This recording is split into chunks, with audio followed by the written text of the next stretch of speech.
మూర్తి ఇలా తిరుగుతున్నారు.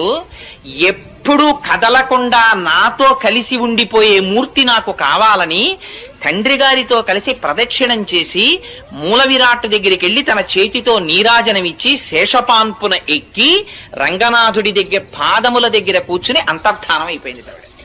అలా రంగనాథుణ్ణి అందరూ చూస్తుండగా పొందింది.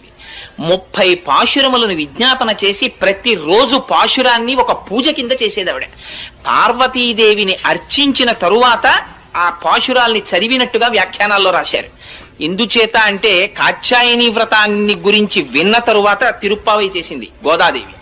అందుచేత అదిగో అలా చేసి రంగనాథుడి యొక్క భోగమును అనుభవించి మళ్ళీ భూదేవి అంశగా ఆయన పాదములను చేరిపోయినటువంటి మహాతల్లి గోదాదేవి. అటువంటి గోదాదేవి అటువంటి భూమండలములో మణిపూస వంటి శ్రీవిల్లిపుత్తూరు అన్నారు. కారణం ఏమిటంటే అసలు